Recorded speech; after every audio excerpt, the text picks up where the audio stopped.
Udah mulai behel, udah record. Bisa nih? Bisa insya Allah.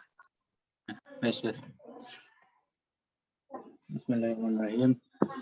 Assalamualaikum warahmatullahi wabarakatuh. Bella, kami dari kelompok 4 ingin membahas tentang perencanaan pendidikan, pengembangan proses perencanaan pendidikan. Yang beranggota Heldi Kurniawan dan Wafik Aziza. Bella, langsung saja materi yang pertama yang akan dijelaskan oleh Saudari Wafik Aziza. Kami persilakan.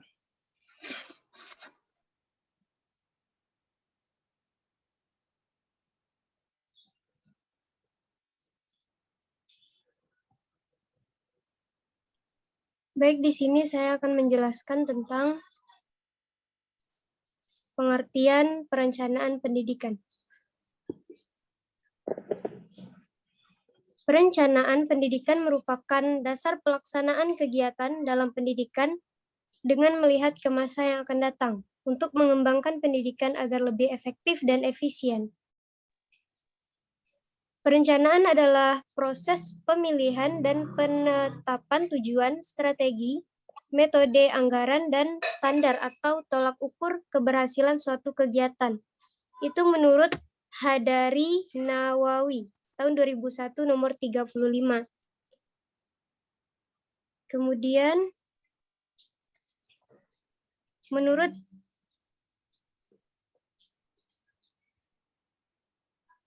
Conyers dan Hills tahun 1994 nomor 36 mendefinisikan perencanaan sebagai suatu proses yang berkesinambungan yang mencakup keputusan-keputusan atau pilihan-pilihan berbagai alternatif penggunaan sumber daya untuk mencapai tujuan-tujuan tertentu pada masa yang akan datang.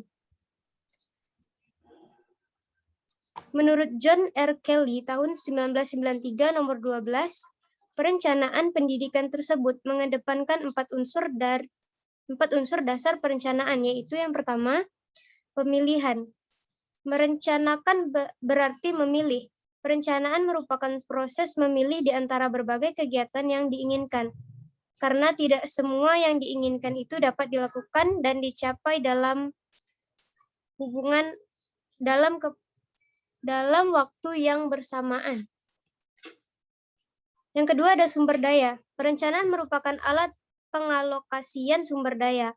Penggunaan istilah sumber daya di sini menunjukkan segala sesuatu yang dianggap berguna dalam pencapaian suatu tujuan tertentu. Kemudian yang ketiga, tujuan. Perencanaan merupakan alat untuk mencapai tujuan. Konsep perencanaan sebagai alat pencapaian tujuan muncul berkenaan dengan sifat dan proses penetapan tujuan. Kemudian yang keempat ada waktu. Perencanaan mengacu ke masa depan. Salah satu unsur penting dalam perencanaan adalah unsur waktu. Tujuan-tujuan perencanaan dirancang untuk dicapai pada masa yang akan datang. Selanjutnya yaitu proses perencanaan pendidikan. Terdapat tahapan-tahapan dalam perencanaan. Adapun tahapannya yaitu yang pertama, menentukan dan merumuskan tujuan yang hendak dicapai. Langkah pertama yang dilakukan dalam perencanaan dalam pendidikan yaitu menentukan tujuan yang hendak kita capai. Hal ini dimaksudkan untuk memberikan arahan yang tepat dalam merumuskan perencanaan ke depannya. Kemudian yang kedua, mengumpulkan data. Ada 5 tahapan di sini. Yang pertama, data dikumpulkan dan dimasukkan ke dalam sistem. Yang kedua, data diisi atau ditempatkan di tempat penyimpanan data. Yang ketiga, data diolah atau dikemas menurut aturan yang sudah ada. Yang keempat, data ditampilkan dalam bentuk yang dapat digunakan. Yang kelima, data dipindahkan dari suatu titik ke dalam sistem titik yang lain. Kemudian yang ketiga, mengidentifikasi permasalahan. Fokus yang dibahas dalam hal ini adalah gambaran dan rumusan batasan perencanaan pendidikan. Langkah ini menjadi sangat penting dan strategis karena setiap kegiatan yang akan dirumuskan dalam proses perencanaan harus diarahkan dalam kerangka pemecah masalah. Kemudian yang keempat, mengkonsepsi atau mendesain rencana. Perencanaan pendidikan akan memberikan kontribusi yang besar jika dapat menilai efektivitas berbagai program yang ditangani. Kemudian yang kelima, melaksanakan perencanaan. Yang keenam, evaluasi rencana. Kegiatan untuk menilai atau mengevaluasi tingkat keberhasilan pelaksanaan program atau perencanaan sebagai feedback atau masukan atau umpan balik. Yang ketujuh yaitu revisi rencana. Setelah memperoleh feedback dari tahap evaluasi, selanjutnya adalah menindaklanjuti apa yang menjadi feedback tertentu. Adapun langkah-langkah perencanaan pendidikan menurut Edgar L. Morpeth dalam buku Planning and Providing for Excellent Education adalah sebagai berikut. Yang pertama, mengumpulkan informasi dan analisis data. Yang kedua, mengidentifikasi kebutuhan. Yang ketiga, mengidentifikasi tujuan dan prioritas. Yang keempat, membentuk alternatif penyelesaian. Dan yang terakhir, mengimplementasikan, menilai, serta memodifikasi. Baik, itulah penyampaian dari saya kembalikan kepada moderator.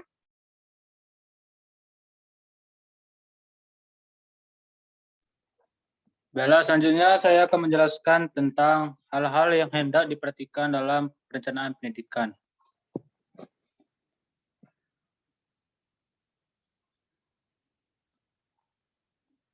Baiklah, yang pertama adalah perencanaan harus didasarkan atas tujuan yang jelas. Ketika akan membuat sebuah perencanaan, maka harus mengerti dahulu target apa yang ingin dicapai. Dengan menentukan tujuan yang jelas, maka akan lebih mempermudahkan dalam proses perencanaan dan langkah ke depannya. Yang kedua adalah perencanaan bersifat sederhana, realistis, dan praktis. Perencanaan hendak dibuat sederhana, artinya perencanaan tersebut mudah dipahami dan tidak terkesan berbelit-belit. Yang ketiga, perencanaan terinci dan memuat segala uraian serta klasifikasi kegiatan dan rangkaian tindakan sehingga mudah dijalankan. Yang keempat, memiliki fleksibilitas sehingga mudah disesuaikan dengan kebutuhan serta kondisi dan situasi.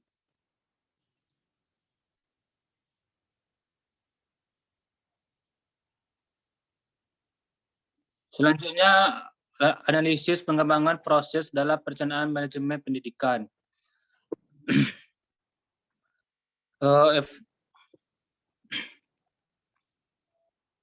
Evolusi perubahan masyarakat menentukan perubahan pula dalam perencanaan pendidikan agar perencanaan mampu menunjang evaluasi itu dapat mengatasinya. Somelis menunjukkan faktor-faktor yang mempengaruhi perencanaan pendidikan berevaluasi. Faktor-faktor tersebut diantaranya yaitu yang pertama, perubahan tujuan eksternal dan internal sistem pendidikan.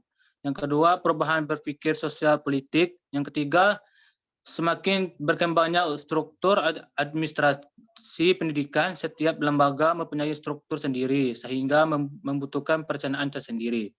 Yang keempat adalah interest, khusus pada para penanggung jawab perencanaan sesuai dengan bidang studi mereka masing-masing. Yang kelima, struktur hendak pada perencanaan yang bersifat mesin, artinya suatu perencanaan itu terpusat dikerjakan oleh pemerintah pusat.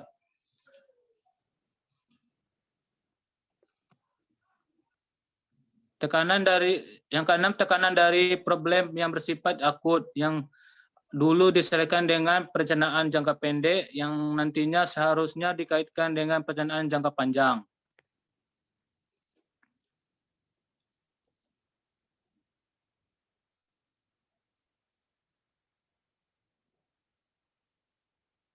Selanjutnya, Somelis juga memberikan informasi yang sepatutnya dipakai sebagai dasar dalam perencanaan diantaranya yaitu yang pertama, nilai-nilai masyarakat yang dikembangkan lewat pendidikan. Artinya pendidikan dan perencanaan tidak meninggalkan nilai-nilai masyarakat.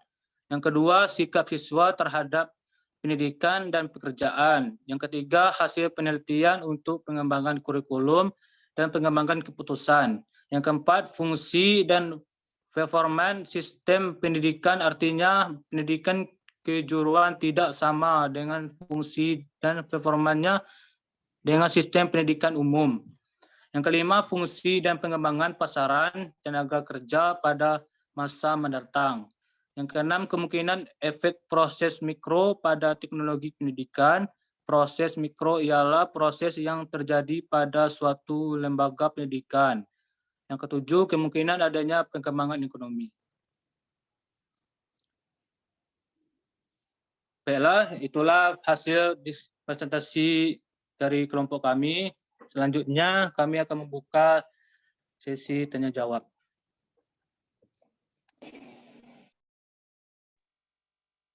Izin bertanya moderator.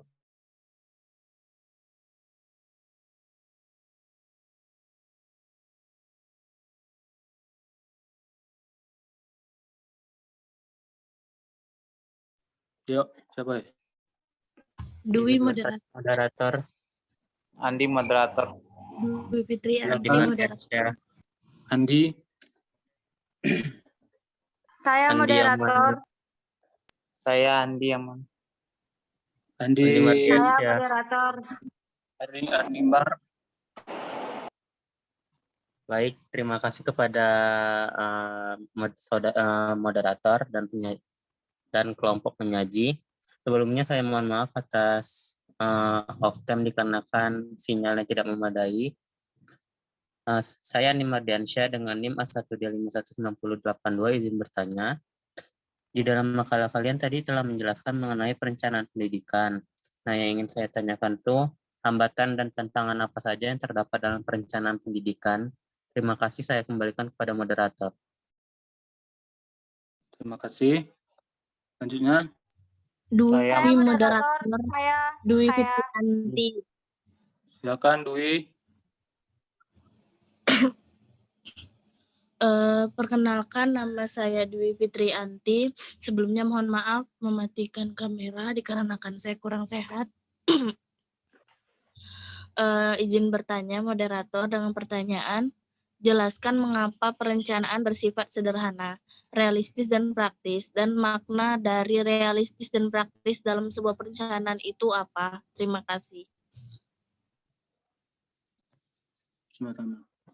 Selanjutnya terakhir, Saya moderator Andi.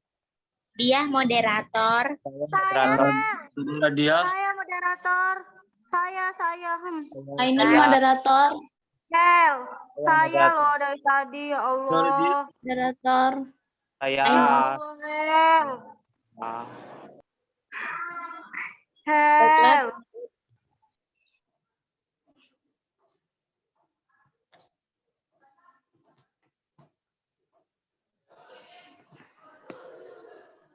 Baiklah, terima kasih moderator telah memberikan saya kesempatan untuk bertanya.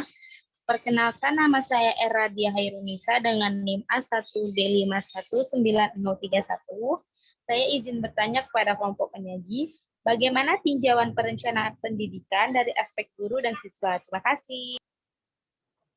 Terima kasih.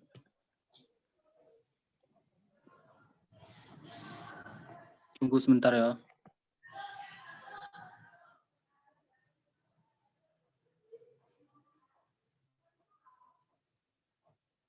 Izin bertanya, moderator.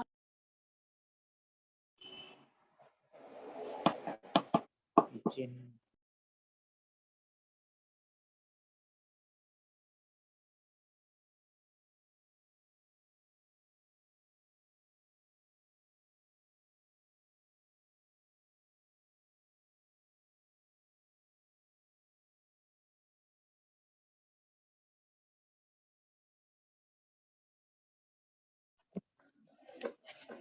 Bella, saya akan menjawab pertanyaan dari saudara Andi Mardiansyah.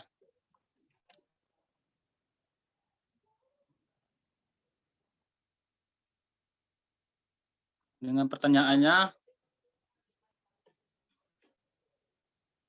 hambatan dan tantangan apa saja yang terdapat dalam perencanaan pendidikan?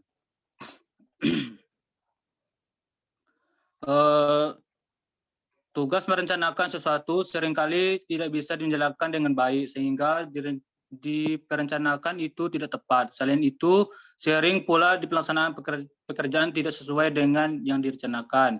Keadaan yang demikian itu disebabkan yang pertama, para perencanaan tidak cukup untuk melihat ke muka dengan tepat. Yang kedua, kewenangan atau kekuasaan tidak jelas, samar-samar sehingga pelaksana tertindak ragu dalam mengerjakan tugas. Yang ketiga, anggaran yang diberikan tidak cukup untuk melaksanakan pekerjaan karena itu juga tidak sesuai dengan perencanaan anggaran dalam pelaksanaan. Yang keempat, tidak ada bantuan penduduk dan tidak ada umpamanya suatu rencana yang diterima dengan dinginnya oleh masyarakat ketika rencana itu akan dikerjakan. Umumnya pendidikan di Indonesia masih terjadi berbagai hal yang mengakibatkan terjadi ketimpangan dan ketidaksuksesan pendidikan. Yang pertama, terlalu cepat perubahan kurikulum seiring dengan semakin meningkatnya keinginan untuk mewujudkan pendidikan bangsa. Terkadang unsur dunia pendidikan berlomba untuk menciptakan suatu kreasi dan pencipta baru. Yang kedua, kesulitan melimpahkan ilmu dalam kegiatan sehari-hari. Yang ketiga, memberikan kepastian karena perubahan yang terjadi, maka manusia ingin adanya kepastian dalam segala sesuatu, termasuknya kebutuhan kognitifnya. Yang keempat, penggunaan teknologi tinggi dalam pendidikan. Baiklah, itulah jawaban dari saya. Gimana tanggapan saudara Andi? Baik, terima kasih kepada saudara moderator atas jawabannya. Akan tetapi saya ingin sedikit bertanya lagi. Bagaimana agar kita bisa mengantisipasi hal tersebut, khususnya di bagian hambatan tadi, agar tidak terjadi. Terima kasih.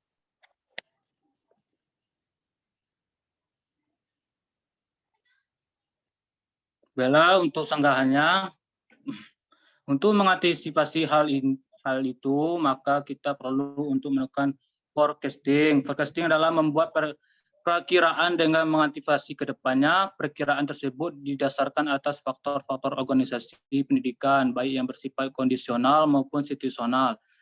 Dimensi waktu yang harus dilibatkan ialah dimensi kelampauan, dimensi kekinian, dan dimensi keakanan. Baiklah, itulah jawabannya. Baik, terima kasih. Saya sudah dapat memahaminya. Terima kasih.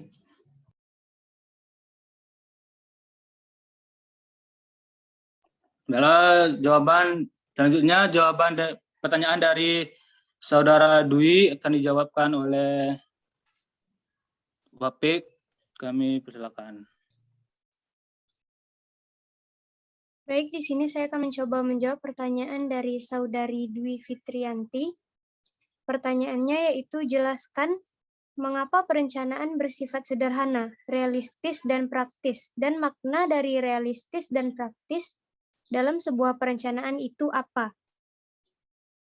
Perencanaan hendaknya dibuat sederhana, artinya perencanaan tersebut mudah dipahami dan tidak terkesan berbelit-belit. Perencanaan juga realistis, artinya perencanaan dibuat dengan mempertimbangkan kualitas dari sumber daya yang ada. Kemudian kualitas sumber daya tersebut dijadikan sebagai patokan dalam menentukan bagaimana perencanaan dibuat. Jangan sampai perencanaan dibuat akan tetapi sumber daya yang ada tidak dapat mendukung atau tidak bisa maksimal.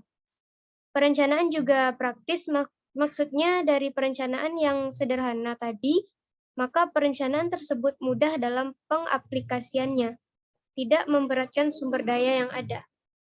Baik, itulah jawaban dari saya. Saya kembalikan kepada moderator. Bagaimana tanggapan dari saudari Dwi? Baik, terima kasih atas jawabannya. Saya sudah mengerti. Terima kasih.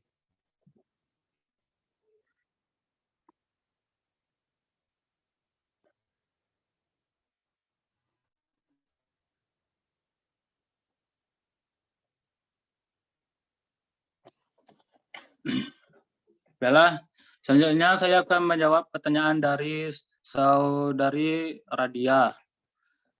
Yang pertanyaannya, bagaimana tinjauan perencanaan pendidikan dari aspek guru dan siswa? Jawabannya pada setiap perencanaan, semua komponen tentu terlibat dalam kegiatan tersebut. Begitu pula dalam perencanaan pembelajaran, guru sebagai penyampai pelajaran memiliki multiperan seperti list, skenario atau aktor sekaligus sutradara dalam pembelajaran. Yang dari aspek guru yang harus ditampilkan dalam pembelajaran setidaknya dapat terkondisikan dengan alokasi waktu yang tersedia. Ketersediaan waktu menjadi penentu agar pembelajaran yang disampaikan dapat diterima dengan baik oleh peserta didik. Dalam kata lain, indikator ketercapaian kompetensi telah terukur dan mampu menggambarkan tingkat kepahaman dari peserta didik. Dari aspek siswa, komponen pembelajaran yang dibutuhkan siswa setidaknya telah tersedia media pembelajaran yang menarik dan relevan dengan materi yang sedang diberikan. Kesesuaian ini akan menumbuhkan motivasi dan semangat siswa dalam mengikuti pembelajaran. Pada akhirnya siswa akan mudah menyerap pelajaran yang sedang diberikan. Baiklah, itulah penjelasan dari saya. Ya, bagaimana saudari Radia? Baiklah, terima kasih. Di sini saya sedikit menyangga. Lalu bagaimana perencanaan pembelajaran yang ideal menurut tuntutan kurikulum yang berlaku? Terima kasih.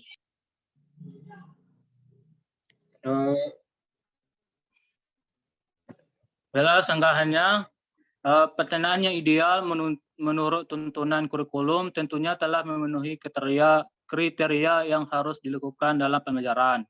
Sesuai dengan kurikulum yang sedang berlaku, perencanaan setidaknya meliputi 3 hal pokok, yaitu pendahuluan, kegiatan inti, kemudian penutup. Dalam satu paket perencanaan tersebut telah tergambarkan model pembelajaran yang dengan jelas. Kemudian di dalam strategi hingga taktik mengajar juga telah disebut pada rencana pembelajarannya. Baiklah, itu senggahannya. Gimana saudara Dia?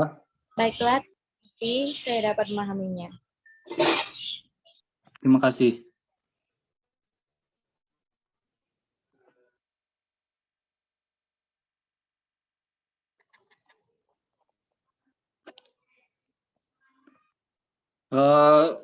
Bella, selanjutnya kami akan membuka sesi tanya jawab yang kedua dengan 3 pertanyaan.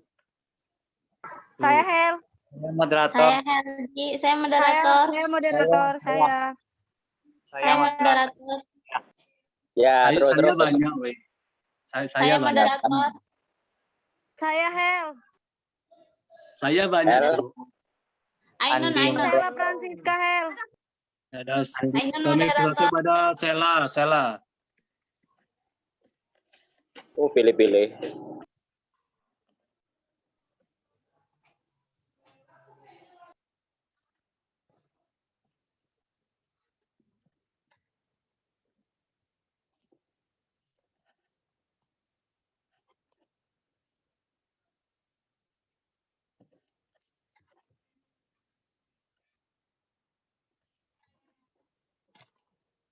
Jaringan selanya hilang, enggak?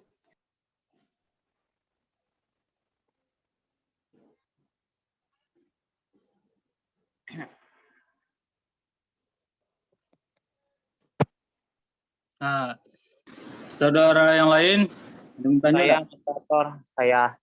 Saudara Ainun, Andi, Saya Ainun. moderator. Ainun moderator. Monggo. Ainun. Baik, Saya terima kasih kepada moderator kesempatannya. Saya izin bertanya kepada kelompok penyaji. Pembelajaran yang berlangsung di kelas berusaha untuk mengikuti alurnya, pendahuluan, kegiatan inti, dan penutup. Mengapa harus demikian? Jelaskan. Baik, terima kasih. Saya kembalikan pada moderator.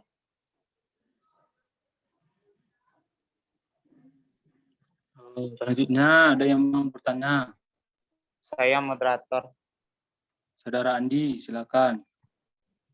Baik, terima kasih. Sebelumnya, perkenalkan nama saya Andi Miryadi Siombing dengan NIM A1D51944. Izin bertanya mengenai unsur dasar perencanaan pada sumber daya. Yang ingin saya tanyakan bagaimana mengkonsepkan sumber daya manusia terhadap fleksibilitas suatu program pengembangan pendidikan dan apa yang menjadi fokus pengembangan sumber daya manusia. Terima kasih. Terima kasih. Saya moderator.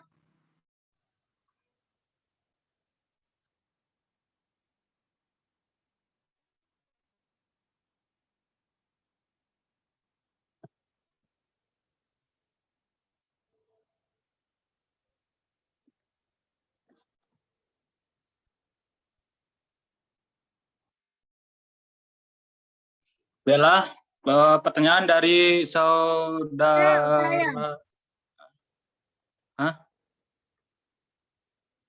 Saya ingin bertanya, moderator. No, silakan. Baiklah, terima kasih sebelumnya. Mohon maaf tadi kendala sinyal dan mohon maaf off-cam karena sinyal di sini kurang bagus. Langsung saja pertanyaan yang ingin saya tanyakan yakni bagaimana mengembangkan proses pembelajaran bagi siswa dan bagaimana meningkatkan mutu layanan pendidikan bagi siswa. Sekian, terima kasih. Nah, terima kasih.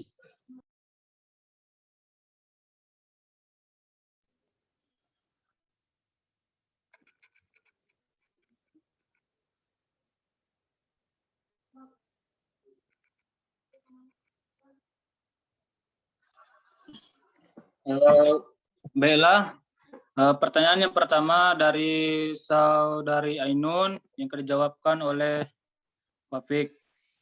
Kami persilakan. Baik, di sini saya akan mencoba menjawab pertanyaan dari saudari Ainun. Pembelajaran yang berlangsung di kelas berusaha untuk mengikuti alur, pendahuluan, kegiatan inti, penutup atau akhir pembelajaran. Mengapa harus demikian? Jelaskan. Jawabannya, pembelajaran yang dilakukan sebenarnya dapat saja dijalankan tanpa mengikuti alur. Namun, pembelajaran yang diselenggarakan jadi sulit untuk diukur tingkat ketercapaiannya. Dengan demikian, idealnya memang pembelajaran yang dilakukan ialah mengikuti alur tersebut. Ini akan memberikan kesan bahwa pembelajaran yang dilakukan step by step atau langkah demi langkah. Dalam alur ini, pendahuluan atau kegiatan awal dimaksudkan untuk memberi pancingan atau curah pendapat atau brainstorming agar dapat diarahkan pada materi pelajaran. Sementara itu, kegiatan inti merupakan langkah praktik yang dipakai dalam kegiatan belajar, seperti penggunaan metode ajar. Pada bagian akhir hendaknya diberikan kesimpulan, sehingga pada yang telah dipelajari akan diulas dan disimpulkan dengan lebih singkat untuk lebih mudah dipahami oleh siswa. Itulah jawaban dari saya kembalikan kepada moderator. Ya, gimana saudara Ainun tanggapannya atas jawabannya? Baik, terima kasih. Saya rasa jawabannya sudah cukup menjelaskan. Terima kasih. Sama-sama, moderator.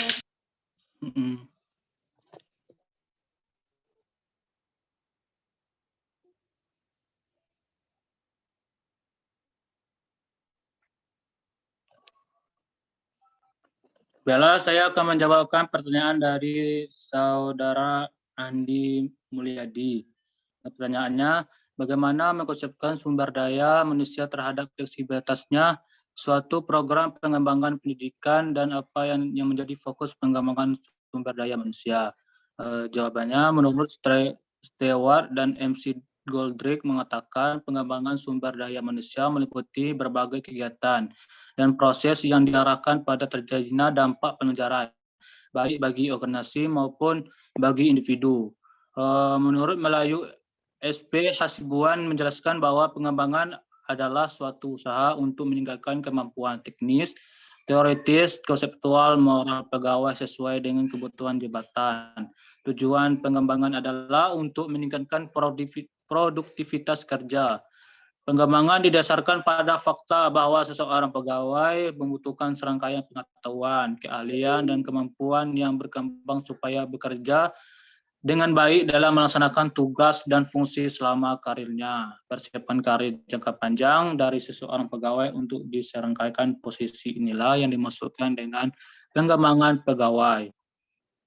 Pengembangan khusus kepada pengembangan lebih terfokus pada kebutuhan jangka panjang umum organisasi, hasil bersifat tidak langsung dan hanya dapat diukur dalam jangka panjang. Baiklah, itulah jawaban dari saya. Gimana Saudara Andi? Baik, terima kasih moderator atas jawabannya. Saya sudah dapat memahaminya.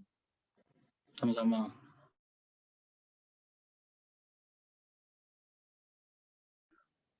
Terakhir, pertanyaan dari Sela yang dijawabkan oleh Wafik.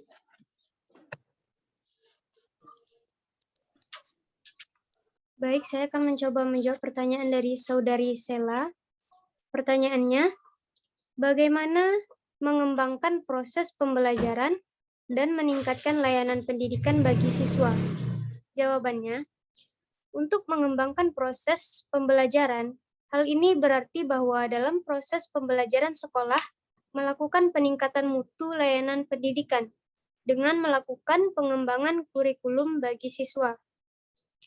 Kemudian kepala sekolah telah membuat dan menetapkan standar budaya bagi siswa. Standar budaya bagi siswa ini tertulis dan tertuang di dalam tata tertib dan peraturan yang harus dipatuhi oleh siswa. Tujuan dari pembuatan dan penetapan standar budaya bagi siswa yang tertuang dalam peraturan dan tata tertib siswa ini adalah untuk pembinaan dan penyeragaman budaya serta karakter siswa. Dalam hal peningkatan mutu layanan, sekolah juga melakukan pembinaan karakter siswa dengan membuat tata tertib peraturan bagi siswa. Hal ini juga memiliki makna bahwa sekolah berusaha menciptakan sebuah lingkungan pendidikan yang baik dan berkarakter, sehingga mutu layanan pendidikan di sekolah tersebut dapat terwujud secara optimal. Itulah jawaban dari saya kembalikan kepada moderator. Gimana Saudari Sela jawabannya? Baiklah, terima kasih atas jawabannya pada Saudara Wafik. Saya sudah memahami jawaban dari Anda. Terima kasih. Sama-sama. Baiklah, itulah hasil presentasi dari kelompok kami. Bila terdapat kesalahan maupun kehilafan, saya tutup dengan Assalamualaikum warahmatullahi wabarakatuh. Waalaikumsalam warahmatullahi wabarakatuh.